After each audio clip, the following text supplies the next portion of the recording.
Bienvenue dans cette vidéo 3D Studio Max consacrée au cloth, autrement dit à la gestion, à la simulation de vêtements dans une scène 3ds Max. Donc là on voit un exemple classique.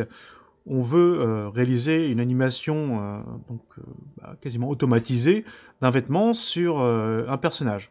Autrement dit, le maillage d'un vêtement sur le maillage d'un sujet que l'on aura au préalable modélisé et animé. Donc avant de commencer, ce qu'il faut savoir, c'est que une simulation demande énormément de tests, demande énormément d'essais, de calculs, et ainsi de suite, pour voir comment cela va se comporter lorsque vous allez lancer la simulation. Il est très rare, comme en animation, d'y arriver du premier coup. Donc vous devrez être patient, acquérir de l'expérience afin un peu d'anticiper les réactions des différents paramètres qu'il va y avoir dans ce modifieur close. Une autre chose, c'est que l'animation principale, c'est-à-dire l'animation que vous allez réaliser avec votre rig, doit être nickel, doit être vraiment finalisée et terminée avant de passer à la simulation. Si vous devez refaire l'animation, il va falloir relancer la simulation si vous l'aviez déjà calculée. Donc préparez-vous bien, faites les choses de manière nickel avant de vous lancer dans des manipulations qui vont vous prendre énormément de temps. Donc déjà l'animation ça prend du temps. La simulation, ça va prendre également du temps. Tout dépend du type de simulation que vous voulez réaliser. Donc là maintenant qu'on voit le résultat, on va faire en sorte de réaliser ces réglages et de voir quels sont les tenants et les aboutissants, ce qu'il faut éviter de faire et ce qu'il faut favoriser en termes de VFX afin d'obtenir ce résultat qui peut être obtenu assez rapidement. Donc là, je vais arrêter la lecture. Voilà. Donc là, une dernière chose, c'est que là, on voit que dans le modifier list ici, là, on n'a pas beaucoup de choses. Donc on a un editable mesh sur lequel en fait il y a des clés d'animation. En fait, c'est ce qu'on appelle du baking. La simulation, et c'est pour ça que je vous le disais tout à l'heure, hein, quand on fait une simulation, la simulation, il faut faire attention à la fin, il faut faire ce qu'on appelle un baking. Autrement dit, il faut figer l'animation sur le temps. Parce que le système ne va pas toujours retenir votre simulation. Et en plus, pour lui, c'est beaucoup plus simple d'avoir des clés d'animation avec les déformations qui se passent sur le maillage donc, du vêtement. Donc là, on voit que sur chaque frame, nous avons donc la déformation du maillage avec une animation donc, qui est vraiment réservée au maillage lui-même. Donc, comme je disais là, si je sélectionne, par exemple là, ici là, en frame, je sais pas moi, 65, l'os du squelette et que je le déplace, on voit que là il se passe un drame. Je vais mettre en auto-key. Voilà. Il se passe un drame, c'est que là, le bras passe à travers le t-shirt. Tout simplement parce que là, comme j'ai modifié l'animation, et que l'animation du t-shirt, elle, a été figée, a été béquée, et bien là, la mise à jour n'est pas prise en compte. Il va falloir relancer la simulation et relancer le baking afin que ce soit fait correctement. On fait très attention à cet aspect de la simulation, c'est que vous devez faire les simulations une fois que c'est vraiment nickel. Ne passez pas à la suite tant que votre animation principale avec le rig n'est pas correcte. Il faut vérifier tout ce qui est fluidité, saccade, tout ce qui va être donc les positions, donc évidemment comme d'habitude, la position clé, position extrême, les breakdowns, la phase de polish, et toutes ces phases qui vont vous permettre d'avoir une animation vraiment nickel. Et ensuite, après là, on peut passer donc là, à l'animation propre, à proprement dit, de la simulation du vêtement. Donc là, là, on arrive sur une scène où on obtient un résultat final. Donc là, je vais recharger la scène à l'origine. Donc là, je vais pas sauvegarder ça. Ça ne m'intéresse pas. Voilà. Donc ça, c'est la scène avant le baking. On voit les étapes de construction concernant le t-shirt. Donc là, on voit déjà qu'à la base, il y a un editable poly. Ensuite, il y a une symétrie pour la construction. Un turbo smooth. On va voir à quoi il sert. Plus là, le modifieur close. Et à nouveau, un autre turbo smooth au-dessus. Alors, désactivons-les un par un afin de voir ce qu'il se passe. Donc déjà, la première chose, évidemment, ça va être de créer le vêtement. Donc c'est une géométrie, hein, tout simplement, à partir d'un plane que j'ai construite. Donc pour cela, il existe plein d'autres outils que vous pourrez trouver, hein, des plugins existants. Parmi ceux-là, le plus connu, c'est Marvelous Designer, qui pourra vous permettre de créer en gros des patrons comme en couture, et ensuite d'effectuer justement des liens entre les coutures, un peu à l'image des découpages UV. Donc le système ensuite va coudre les différentes parties entre elles. Comme ça, on saura où va se trouver les ouvertures, où vont se coudre, hein, où vont se lier les différentes parties du patron, afin de créer le vêtement, donc soit en low poly ou avec une définition assez grande. Donc là, moi, je pars sur un plan, parce que c'est assez simple à faire, hein, c'est relativement simple, avec de l'entraînement, vous pourrez y arriver. Là, je balance donc une symétrie, afin d'avoir le t-shirt en entier. Donc là, on peut remarquer qu'à certains endroits, là, il y a des petits problèmes, là, ici, là où le maillage du personnage ressort, et je mets un turbo smooth par-dessus, donc qui va pouvoir me corriger certaines choses. Alors pourquoi est-ce que je mets un turbo smooth avant le modifier close? Eh bien, de manière générale, ce qu'il faut savoir, c'est que durant la simulation se fait avec les vertex. Donc là, si je ne mets pas suffisamment de vertex de mon t-shirt par rapport au corps du personnage, il va y avoir une différence trop grande entre la résolution donc du corps, du maillage du corps, et la résolution du maillage du t-shirt. Et là, ça va... Comme les résolutions ne sont pas identiques, il va y avoir des problèmes, des problématiques de calcul au niveau des collisions, des interpénétrations de vertex d'une modélisation dans l'autre, etc. Donc faites attention de manière globale et générale. Il faut que les objets qui interagissent ensemble aient un maillage assez proche. Donc là, c'est vraiment très éloigné. Hein. Là, on est sur peut-être du 4 pour 1. Là, le maillage qui est en dessous est peut-être 3 fois plus dense. Donc là, c'est pour ça que j'ai rajouté un turbo smooth, afin de me rapprocher un petit peu plus du maillage. Donc là, peut-être un turbo smooth du niveau 2 aurait été pas mal. Alors, voyons voir. Donc là, voilà 0, 1 et 2. Donc là, 2, c'est plutôt pas mal, on commence à s'approcher. Là, c'est le met à 3. Donc là, je descends dessous. Alors, généralement, ce qu'il faut, c'est que l'objet qui va... il vaut mieux qu'il y en ait plus, qu'il ait plus de maillage, que l'objet qui va servir de collider. Bon, mais en globalité, ce qu'il faut essayer de faire, c'est d'avoir le même pour les deux. Donc à vue d'œil, on va dire que ça c'est acceptable. En plus, pour la simulation, ça va être mieux. Ça va être plus rapide. Si je prends 3, évidemment, ce sera plus précis, mais ça va être plus long. Là, si je prends 2, la densité des deux objets sont plutôt pas mal. Donc une fois qu'on a créé l'objet, qu'on a mis suffisamment de résolution, et je vous conseille par conséquent d'avoir un modifieur Turbo Smooth que vous pourrez faire varier, on va pouvoir donc appliquer par-dessus un modifieur qui s'appelle Close. Donc le modifieur Close, il se trouve tout simplement ici dans la liste de modifieurs. Donc si je tape CLO, voilà, il me met dessus. Donc je sélectionne le modifieur Close et je l'applique. Donc là je vais supprimer celui-là, hein, c'est pas le bon. Donc une fois que j'ai appliqué le modifieur Close, qu'est-ce qui se passe dedans? Donc là il y a plein de paramètres partout. Donc ici on a donc les objets de notre scène justement qui vont nous permettre de faire jouer la simulation. Ensuite, on a une zone simulation qui va nous permettre justement de jouer la simulation.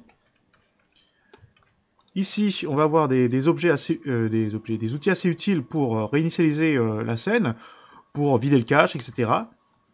Et voilà, donc là, on va voir la fameuse donc, option, l'outil pour faire le baking de notre simulation. Donc une fois qu'on a créé la simulation, et seulement après, une fois que la simulation elle est faite, elle va être mémorisée en cache, il va falloir la figer pour créer des clés d'animation dans la timeline, et c'est ce bouton-là, Create Keys, qui va nous servir pour ça. Ensuite, donc là ici, les paramètres de simulation vont être précieux, et on va voir à quoi ça sert exactement. Donc là, le mieux c'est que donc, je refasse avec vous. Donc là, je vais supprimer ce modifieur, et je vais le rajouter. Donc je rajoute un nouveau, qui s'appelle Close. Voilà. Donc par défaut, vous n'aurez peut-être pas les mêmes réglages que moi, surtout ici. Il me semble que Self Collision n'est pas activé, et Subsample peut-être à 1. On va voir dans quelques instants à quoi il sert. Donc là, avant de commencer quoi que ce soit, je clique sur le bouton, ici là, Object Properties. Une fois que j'ai cliqué dessus, donc là, tous les objets qui vont servir à la simulation vont être dans cette liste ici. Donc quand je parle de tous les objets, c'est-à-dire le vêtement en lui-même et tous les autres objets qui entrent en collision avec lui ou qui vont servir de collider. Donc un collider, c'est un objet qui va servir d'objet de collision, qui va servir de limite au vertex, afin que les vertex ne passent pas à travers. Vous savez que par défaut, quand on croise deux objets, hein, quand deux objets se rentrent dedans, ils se traversent. Et si vous voulez restituer la réalité, vous n'avez pas d'autre solution que d'animer manuellement cette animation, hein, d'animer ce choc, cette collision, ou alors d'utiliser des VFX. Alors, on ne peut pas faire autrement. Mais il n'y a pas d'autre méthode que de faire ça. Et ça peut être pratique parce que parfois on a besoin de faire passer un objet à travers un autre, et puis on peut faire des fantômes, ainsi de suite. Donc là, chaque système a ses utilités. Donc il faut savoir, après, c'est utiliser à bon escient les différents outils. Donc là, dans cette liste, par défaut, comme j'ai sélectionné le t-shirt, il me met donc le t-shirt dans la liste. Donc je le sélectionne, et là on voit que par défaut, il est en mode inactive. Donc ça veut dire qu'il ne se passe rien, ça ne fait rien. Donc pour vérifier, on peut cliquer sur OK, et on peut cliquer ensuite sur le bouton Simulate Local. Donc pour que ça fasse une simulation là en brut sur la frame 0. On regarde ce qui se passe, donc on attend un petit peu. Donc parfois il met un petit peu de temps à calculer. Voilà, donc là on voit qu'il ne se passe absolument rien du tout. Donc pourquoi? Parce qu'il n'y a pas de réglage et rien du tout. Donc on reclique sur Object Properties. Et là maintenant on va cocher l'option Close ici. Donc en cochant l'option Close, on voit que tout ce qui était grisé donc passe maintenant en actif. Et on a beaucoup plus de choix et d'options maintenant là pour faire nos simulations. Donc généralement, ce qu'on va faire, c'est qu'on utilisera des presets ici, dans la liste presets. On va pouvoir sélectionner différentes matières afin de faire la simulation du vêtement. Donc là, évidemment, il y a le coton, il y a des faux. Donc là, ça doit être élastique ou scotch. Là, il y a de la soie, de la laine, ainsi de suite. Donc là, vous avez déjà pas mal de matières. Et vous pouvez faire des réglages manuellement que vous pourrez ensuite sauvegarder. Donc on verra ça dans quelques instants. Déjà là, je valide en cliquant sur OK et je relance ma simulation, juste pour voir ce qui se passe. Donc là on voit que le vêtement, il commence à bouger et il s'effondre parce qu'il n'y a pas de limite. Donc comme il n'y a pas de limite, je vais remettre la scène comme elle était au départ en cliquant ici là sur le bouton Reset State. Voilà. Et là je vais calmer donc là plusieurs options. Donc là le Self Collision je le mets à 2 et le subsample, je remets à 1. Et oui, autre chose, ici, là, il y a également le step, ici, là, qui est, en principe, je crois, c'est à 0.02. Ok. Donc là, on a vu ce qu'il se passe avec le vêtement là qui s'effondre, puisqu'il a rien pour se retenir. Donc je retourne dans le Object Properties, et là je clique sur le bouton Add Object. Là dans Add Object, on va pouvoir donc sélectionner, par exemple là, le corps du personnage, puisque c'est le corps, le maillage du personnage qui va me servir de support, de limite, de collision. Donc là pareil, dès qu'on insère un objet dans la liste, on voit qu'il est tout de suite en mode inactive. Donc là, on va choisir un mode. Alors attention, on ne choisit pas le mode close, parce que le close c'est pour le vêtement. Ce qu'on va choisir, c'est le mode tout en bas, en mode collision object. Donc pour dire que le corps, le maillage du corps, va être un objet de collision, un objet de limitation, un objet sur lequel vont venir s'écraser et se poser les vertex du t-shirt. Donc une fois que c'est fait, je clique sur OK. Je lance la simulation, et voilà.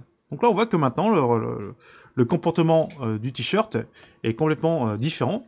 Donc il descend par rapport à la gravité, mais il est retenu par le corps. Donc là s'il y a d'autres choses, d'autres objets qui devraient rentrer en collision avec, ou on fait en sorte que ça glisse dessus, ou que ça interagisse avec, il faudrait les rajouter dans la liste en cliquant sur le bouton Object Properties, et on clique sur le bouton Add Object, ici, et on les choisit dans la liste. Alors bizarrement, là on voit qu'il n'y a pas d'option Pick Object, du coup on ne peut pas sélectionner les objets dans le viewport. Bon, c'est pas grave, hein, vous cliquez sur Add Object, et ça c'est l'une des raisons pour lesquelles j'insiste souvent dans mes cours, pour que vous donniez des noms. Il faut donner des noms qui soient pertinents, et qui vous disent tout de suite à quoi ça correspond. Sinon, vous allez galérer à trouver l'objet, à quoi, qu'est-ce, comment, enfin bref. Vous avez compris l'idée, c'est de gagner du temps. Donc là, on peut rajouter autant d'éléments que l'on souhaite, sachant que plus on rajoute d'objets, et plus la simulation va être longue. Voilà. Donc là, maintenant que j'ai vu ce que ça donne au niveau donc, de l'interaction entre les deux objets, donc l'un qui est en mode close, et l'autre qui est en mode collision object. Après, il faut cliquer sur OK pour valider ça. Donc maintenant que j'ai vu, je vais voir les réglages que l'on peut faire sur le t-shirt. Donc comme je disais là, on peut mettre par exemple du coton en pré-réglage. Et là, vous allez avoir des réglages qui vont se faire tout seul. Donc, on peut cliquer sur OK et relancer la simulation afin de voir ce que ça donne. Donc là, parfois, ça peut prendre un petit moment. Hein. Ah oui, il faut que je fasse un reset state, simulate local. Voilà. Donc là, à chaque type de simulation, à chaque type de preset correspond donc, à un comportement du vêtement. Donc là, par exemple, là, ce qu'on peut voir également, c'est qu'il y a une animation concernant le personnage. Donc on voit que sur la timeline, j'ai déjà une animation. Donc là, ce que je vais pouvoir faire, c'est cliquer sur le bouton Simulate. La différence entre Simulate Local et Simulate tout court, c'est que Simulate Local utilise la frame sur laquelle vous êtes et fait la simulation directement, donc de manière infinie. Hein, il n'y a pas de lecture, il y a quoi que ce soit, c'est une simulation infinie. On voit le résultat en brut de ce qui se passe. Ensuite, là, vous avez donc le Simulate qui va nous permettre de lire l'animation dans la timeline et en plus réaliser donc, la simulation du vêtement. Donc là, je vais cliquer sur le bouton Simulate et on va voir ce qu'il se passe. Donc là, déjà, je vois qu'il y a une fenêtre close qui apparaît avec donc, les calculs et la simulation du vêtement par rapport au maillage du personnage, donc, qui se passe sur la timeline, sur l'intervalle que j'ai défini, donc c'est-à-dire de 0 jusqu'à 165 à peu près, 164. Donc là, on voit la simulation s'opérer. Donc là, je vais la laisser aller jusqu'au bout. Et on peut observer, durant le processus, la déformation du maillage et comment se comportent les vertex du vêtement par rapport au maillage du personnage. Voilà, donc là, on a bientôt terminé. Ok. Donc là, grâce à cette simulation, on va pouvoir relire un petit peu le tout ce qui se passe. Et on pourra observer qu'à certains endroits, par exemple, là, ici, là, hop. Donc on a les vertex du vêtement qui passent dans le personnage. Et si on tourne autour, on peut peut-être voir d'autres aberrations, surtout en animation comme ça. Hop. Ok, donc là on continue. Donc là, pour l'instant ça va pas trop mal. Voilà, ici là, au niveau du bras là. Donc là on voit que la manche entre dans le bras. Donc là ça continue à faire pas mal de petits artefacts ici là. Ensuite, le maillage se déforme de manière plutôt pas mal. Là, en globalité, c'est assez satisfaisant. Voilà. Donc, mis à part les étapes où ça passe à travers, donc sinon, en globalité, on n'a pas trop de problématiques sur l'animation. Et c'est pour ça, là, ici, qu'on voit dans ma liste de modifieurs que j'ai rajouté encore un Turbo Smooth au-dessus, que je peux activer, afin de lisser encore plus le maillage et tenter de faire des corrections. Donc on va voir ce qu'il se passe. Voilà, donc là déjà, bon, là on peut voir que ici, là, il y a un petit peu de matière là qui rentre dans le corps. Voilà, donc là on voit encore mieux ici, là, le trou.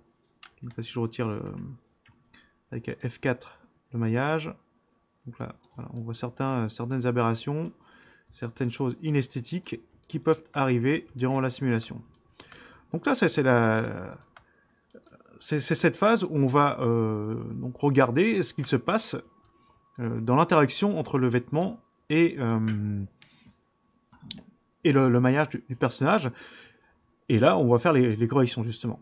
Donc là, pour les corrections, on n'a pas 36 000 solutions. Donc là, une fois qu'on a lancé la simulation et qu'on voit des aberrations, des erreurs, ce qu'on peut faire déjà, donc on peut faire erase simulation, donc pour supprimer le cache, et pour pouvoir le relancer, mais avec d'autres réglages.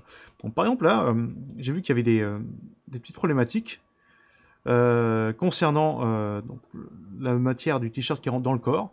Donc déjà, il faut faire attention, là, le maillage que j'ai rajouté ici, là, le Turbo Smooth qui est ici, là, n'intervient pas durant le processus, hein, ce Turbo Smooth là, hein, il est au-dessus, donc il n'intervient pas dans le processus au moment du close. Par contre, celui qui est en dessous, oui. Donc là, ce qu'on pourrait faire, par exemple, là, c'est augmenter le nombre le maillage du t-shirt et relancer la simulation. Bon, ça, c'est quelque chose qui peut être assez lourd, donc on va éviter de faire ce genre de choses pour l'instant. Et je vais vous montrer d'autres contournements ou d'autres réglages que l'on va pouvoir utiliser. Donc, par exemple, au lieu d'utiliser le Turbo Smooth, ce qu'on va pouvoir faire, c'est utiliser ici le Subsample, donc qui est à 1, on peut l'augmenter à 2. Donc ça, c'est comme si, en fait, déjà, le Subsample 1, c'est comme si il rajoutait un Turbo Smooth de niveau 1. Et donc là, Subsample 2, c'est comme si on rajoutait encore un Turbo Smooth de niveau 2. Là, c'est seulement pour la simulation. Donc en faisant ça, on va relancer la simulation et voir ce qu'il se passe. Donc là, je relance le Simulate. Je regarde là si on va avoir à nouveau l'effet avec la matière du t-shirt qui va entrer à l'intérieur du corps. Donc si on l'a encore, il va peut-être falloir augmenter encore le subsample. Si on ne l'a plus, on peut laisser le réglage tel quel. Ah, là, apparemment, donc là, on ne l'a plus au niveau du torse et du ventre, mais on l'a beaucoup plus au niveau de l'épaule. Mais on va voir de quoi il s'agit. Est-ce que c'est vraiment le t-shirt qui rentre dans le corps ou est-ce que c'est autre chose?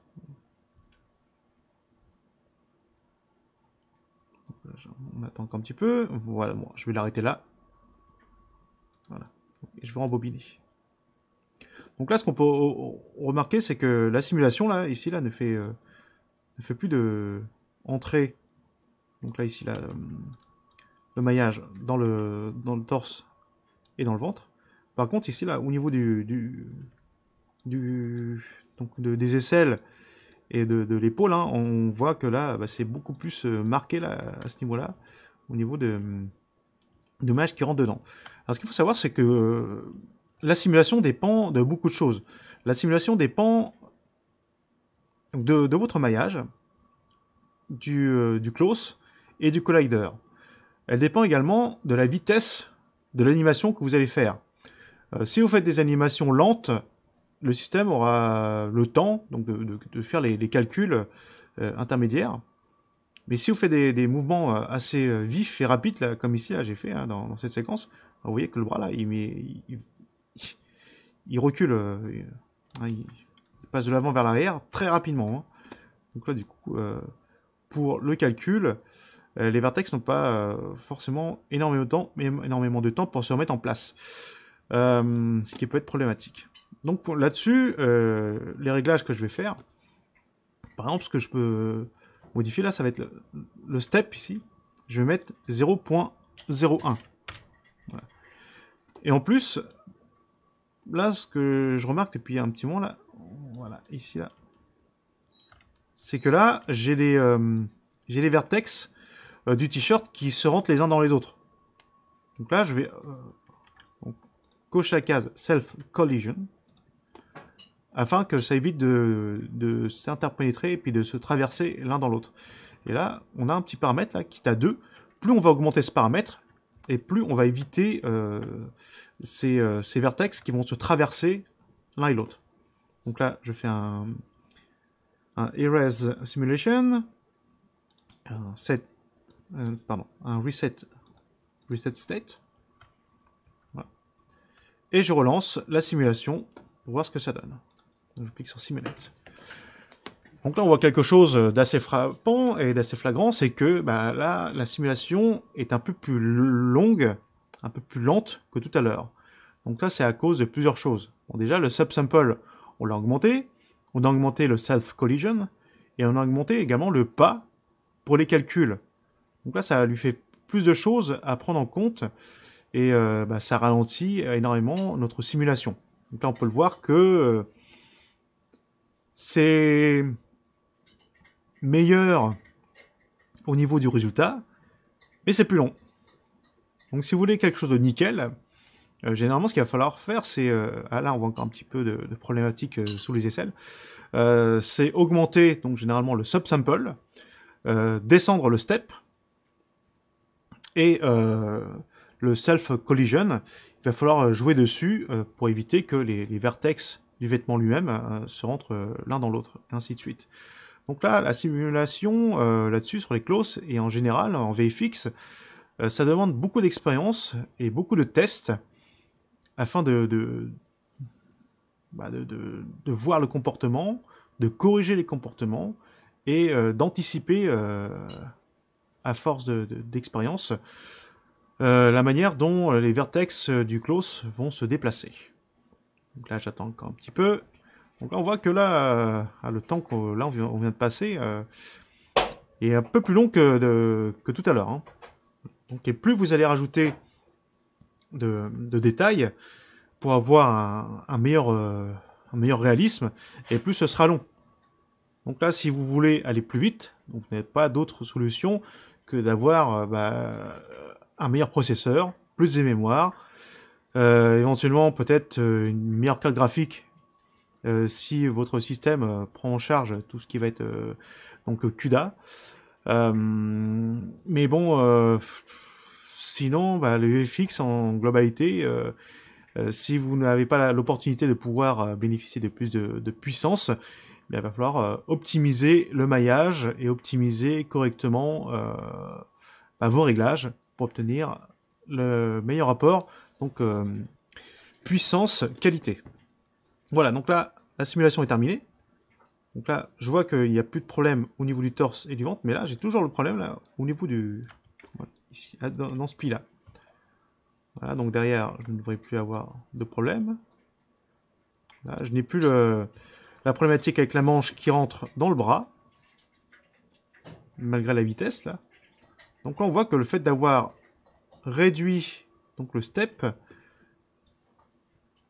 nous permet d'avoir quand même quelque chose de beaucoup plus réaliste et beaucoup plus Voilà, beaucoup plus parfait. Voilà. Donc là, bah, la seule problématique maintenant qui reste, c'est ici, hein, c'est sous le bras. Donc si on ne veut plus ça, moi à mon avis, ce qu'il va falloir faire là, c'est ici, là, augmenter le subsample. Par exemple, le mettre à 3. Et donc là, bah, on va relancer la simulation. Une dernière fois. Donc, je fais un Erase Simulation. Et je relance. Et là, on croise les doigts pour que ça marche. Donc tout simplement.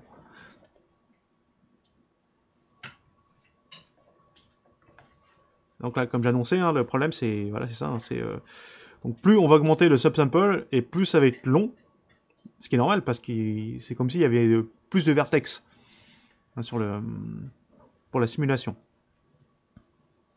Mais pour votre maillage, ça ne change rien par la suite hein, pour par exemple le dépliage UV. Alors la question qui peut se poser c'est les déplages UV, est-ce qu'on le fait avant ou après? Bah, généralement, on le fait plutôt avant. Hein, donc le modifieur de dépliage UV devrait être avant, avant le modifieur close. Là, donc on va voir ici, là, on regarde bien.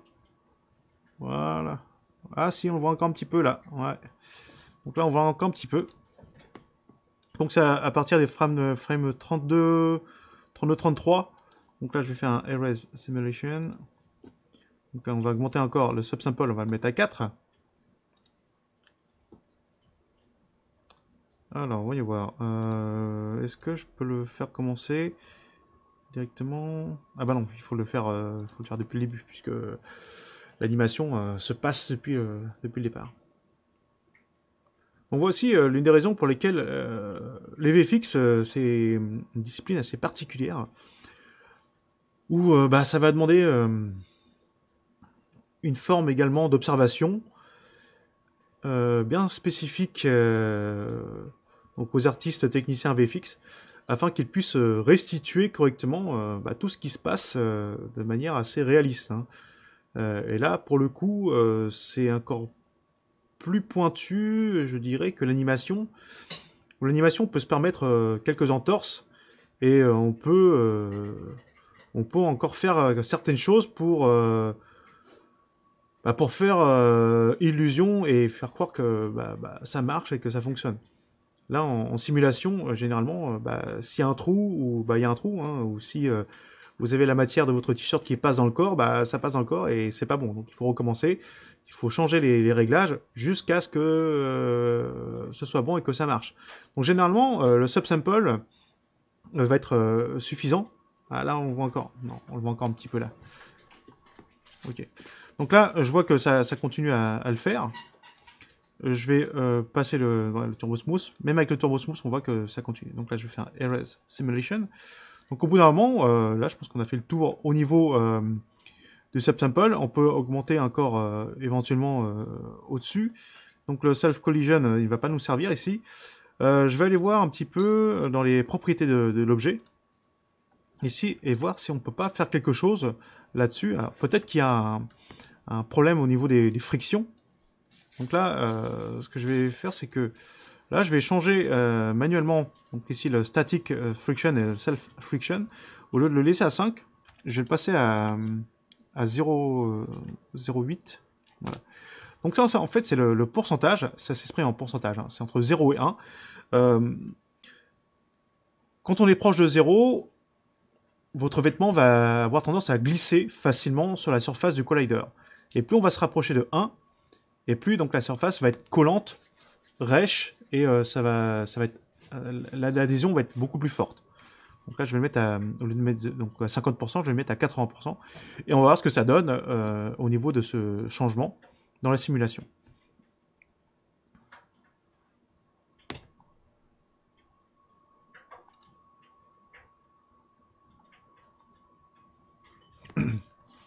Ah, donc là,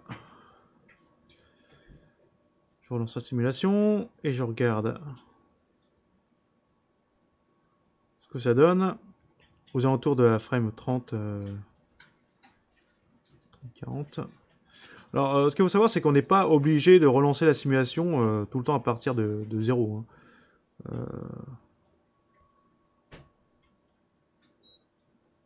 Voilà, donc là, ce que je peux faire, c'est choisir un autre intervalle, hein, dans un autre intervalle d'animation, et lancer la simulation. Donc au lieu de partir tout le temps de 0, je peux changer d'intervalle pour le prendre de 20 à 40 par exemple. Ça aurait été peut-être plus stratégique et judicieux, rien que pour voir ce passage, car c'est lui qui m'embête vraiment. Donc là on y arrive bientôt. Donc on va regarder avec tous les réglages que je viens de faire si ça nous permet de corriger quelque chose ou pas. Donc là si ça ne corrige rien, il va falloir jouer sur d'autres paramètres. Ça veut dire que peut-être le déplacement est beaucoup trop rapide. Voilà, donc là, apparemment, on voit quelque chose d'intéressant. Voilà, donc là, on n'a plus le problème. Ça veut dire que à 50% de friction, mon bras était peut-être trop rapide dans son mouvement. Et bah, ça fait que parfois, hein, ça fait un peu comme dans les dessins animés cartoon, hein, quand vous avez, pour la blague, donc vous avez le personnage là qui court et hop, il voit pas qu'il est dans le vide, et bien il tombe avant les vêtements, et c'est un petit peu ce phénomène qui se passe. Donc là, le bras là qui recule très rapidement, et bien en fait il laisse pas trop le temps au système de dire hop, je me suis déplacé, et du coup bah, le vêtement il reste sur place, il essaie de compenser, de rattraper un peu comme il peut, et c'est pour ça qu'on voit parfois des vertex qui rentrent dans le maillage du personnage. Voilà, donc là, allez, je vais laisser le calcul se faire jusqu'à la fin. Et ensuite, on va faire le baking, puisqu'apparemment, là, le résultat est plutôt satisfaisant. Donc là, je reprends plusieurs points. Donc déjà, en simulation, ce qu'il faut faire. Donc déjà, préparer une bonne animation. Donc une bonne animation, ça veut dire de bonnes positions clés, de bonnes positions extrêmes, des breakdowns intéressants, ensuite toute la phase de polish, avec des in-between s'il le faut, mais bon, les in-between c'est plus pour le dessin animé 2D. Ensuite, une fois que c'est bien vérifié, là, il faudra créer un maillage pour le close et un maillage pour les colliders qui soient assez proches. Hein, n'essayez pas d'avoir des maillages trop différents, sinon vous allez avoir l'effet que l'on avait là au niveau des aisselles, mais en pire. Moins vous avez de maillage, enfin, je vais reformuler ça. Plus vous avez des maillages différents, donc du vêtement et du collider, et plus vous allez avoir des effets amplifiés de vertex qui vont se rentrer l'un dans l'autre, qui vont rentrer dans l'objet alors que vous ne voulez pas, ainsi de suite. Et donc ça c'est vraiment à corriger. Donc, optimisez votre maillage en rajoutant, par exemple, moi comme je l'ai fait ici avec un paramètre ici là en Turbo Smooth, sur lequel vous pourrez faire des variations, hein, vous pourrez moduler afin de mettre un peu plus de maillage en dessous. Ensuite, le modifier Cloth, à ne pas confondre avec le M-Cloth. Donc le Cloth, lui, va vous permettre déjà de définir les objets qui vont entrer dans la composition de la simulation. Et faites bien attention, parce que ça c'est l'erreur classique, à bien définir quel est l'objet en close et quel est l'objet en collider. Si vous ne le faites pas, bah, ça tombe, hein, ou alors ça ne marche pas. Donc, définissez bien tout ça. Ensuite, il faut choisir de bons presets pour le close. Et finalement, ce qui va se passer, c'est ici, hein, dans tout ce qui est Simulation Parameters, et il va falloir mettre les bons réglages en jouant essentiellement donc, sur le step, le subsample et le self-collision. Donc ça, c'est vraiment les trois principaux sur lesquels vous allez devoir jouer. Voilà, donc là, c'est terminé au niveau de la simulation. Et là, dernière chose, donc comme je l'ai fait tout à l'heure, donc sur le t-shirt, voilà, là, je suis venu modifier donc le static friction et le self friction que j'ai mis à 80% au lieu de 50%. Bon, ça va venir avec l'expérience, hein, vous trouverez vos réglages. Donc en tout cas, là, au niveau de la simulation, ça m'a l'air plutôt pas mal. Donc en tout cas, là, j'ai plus de points là qui passent dans le corps, ou de trous qui apparaissent, ou des trucs comme ça. Donc là, je peux activer le Turbo Smooth qui est au-dessus, et voir un petit peu ce qui se passe en tirant le maillage. Voilà, donc là, c'est plutôt pas mal au niveau des plis, hein, c'est assez satisfaisant. Voilà. Donc une fois qu'on les satisfait, ah, là, ici, là, il y a encore un petit problème, là. D'accord. Bon, Là, je vous laisserai le soin de faire vos réglages afin de corriger ces problématiques. Donc, puis après, bon, si vraiment vous devez faire des corrections manuellement, ben, on pourra les faire avec comment ça s'appelle, le baking. Alors pourquoi est-ce qu'il y a un creux ici? Alors, ce qu'il faut bien regarder, c'est que là, ici, là, j'ai mon biceps. Ici, là, le biceps qui va entrer en collision avec l'avant-bras. Attention là. Hop. Voilà. Et comme le vêtement, lui, il est bête et discipliné, il fait ce qu'on lui a demandé, il a dit, bon, bah, je dois réagir par rapport aux composants du maillage du corps. Et c'est pour ça que là, bah, il se déforme. Il fait tout simplement ce qu'on lui dit. Hein. Donc il fait bien son travail. Et après, quand il sort, là, il met pas assez de temps pour... enfin, il est pas assez rapide pour remettre le maillage à sa place. Alors ce genre de choses, on peut passer inaperçu, selon les plans de caméra, selon ce que vous faites, selon la rapidité. Donc allez, je vais le rejouer. Hein. Donc si on le joue rapidement comme ça, à la limite, bon, peut-être qu'on pourrait ne pas s'en apercevoir, mais bon, là on le voit. Ce qu'il faudrait faire, c'est demander à l'animateur, ou alors animer vous-même le bras pour calmer justement ce genre d'animation. Sinon, il y a une autre solution dans la simulation, là, en close, dans les object properties. Ce serait sur le t-shirt de modifier, alors si je me trompe pas, donc ces paramètres ici là qui sont là. Donc il y a le shear, il y a le dumping, le plasticity. Donc le dumping, c'est l'effet élastique, l'effet de rebond, l'effet ressort. Bon, dumping, c'est la traduction, il me semble que c'est amortisseur, donc l'effet d'amortissage. Faudrait essayer de jouer là-dessus, hein, sur ce paramètre, afin que qu'il se remette plus rapidement en position, peut-être. Donc bon, c'est peut-être pas la meilleure solution, ou peut-être qu'il faudrait faire un mix entre l'animation et ce paramètre de dumping. En tout cas, quoi qu'il en soit, une fois qu'on arrive là, eh ben c'est pas terminé. Hein. La problématique, c'est que le cache ne reste pas tout le temps. En faites bien attention, parce que là, si vous enregistrez votre scène et que vous la ouvrez plus tard, moi je peux pas vous garantir que la simulation va rester. Et puis que vous pourrez en plus pouvoir continuer à travailler dessus. Donc pour ne pas avoir de problème, une fois que la simulation est faite, donc on sélectionne donc le modifier close, et là on fait une sauvegarde. Donc, vous faites une sauvegarde pour conserver vos étapes de construction. Donc, vous faites une sauvegarde. Une fois que c'est fait, là on clique sur Create Keys. Donc Create Keys, on va prendre la simulation sur le t-shirt et va placer une clé d'animation dans la timeline sur chaque frame. Donc là, je clique sur Create Keys.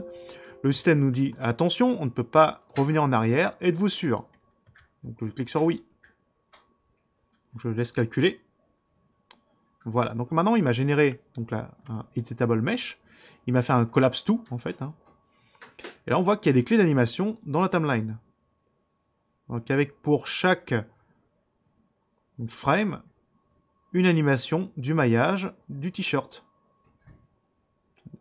Et donc, comme je disais, là, si on a besoin de faire des corrections, bon, là, c'est un petit peu chiant, il n'y a pas d'autre mot. Hein. Donc là, si on doit aller faire les corrections à la main, là, il y aura possibilité de le faire à la main. En sélectionnant ils sont où, là? Ils sont à l'intérieur. Donc, en sélectionnant les vertex dont on a besoin, afin de pouvoir donc changer leur position. Bon, c'est un petit peu peut-être extrême hein, comme exemple, mais au moins ça, on peut repositionner. Donc faites attention de vous mettre en auto-key hein, si vous devez faire des corrections manuellement, comme ça. Donc ça, au moins, ça empêche de relancer la simulation. Bon, après, là, si ça se fait sur beaucoup de frames, peut-être que ça vaut pas le coup hein, de faire ce genre de correction manuellement. Donc là, ce sera à vous de voir si vous voulez faire les corrections manuellement ou si vous voulez faire les corrections en relançant la simulation. Donc en tout cas, voici le résultat donc, que ça donne. Donc si je relance l'animation. Voilà. Ok, ça donne plutôt quelque chose d'assez intéressant hein, au niveau simulation Et le résultat est assez convaincant, je pense. Après, si la matière ne vous convient pas, hein, il y a d'autres presets. Donc là, j'ai mis du coton, il me semble. Donc, évidemment, là, c'est brillant parce que dans le matériel, c'est un matériel par défaut, sur lequel bah, on a de la brillance, effet métallique, effet roughness. Donc il faudra certainement calmer tous ces effets là pour avoir un vêtement beaucoup plus coton. Donc n'hésitez pas à utiliser donc ce modifieur close, à faire des tests là-dessus. Et dernière chose, ce qu'il faut savoir, c'est que quand on a rajouté donc le close sur le t-shirt, eh bien ça a rajouté également un modifieur close sur le corps. Donc là je vais recharger la scène. Puis je sauvegarder juste avant. Voilà, je clique sur le corps et là on voit qu'il y a deux modifieurs close. Donc il y en a un ici. Alors celui-là, voyons voir à quoi il sert. Donc là, ouais, donc là il y a un close sur le corps. Et l'autre, là c'est celui pour donc là la simulation. Alors ce modifieur-là, je pense pas qu'il soit vraiment indispensable. Là c'est largement suffisant. Voilà. Je sais pas pourquoi il en met deux. Mais en tout cas, c'est le dernier qui va vraiment nous servir pour faire la simulation. Donc là, n'hésitez pas, comme je disais, à faire vos tests, à faire vos réglages, et puis après, bah, croisez les doigts pour que ça se passe bien au niveau de la simulation et que tout fonctionne correctement.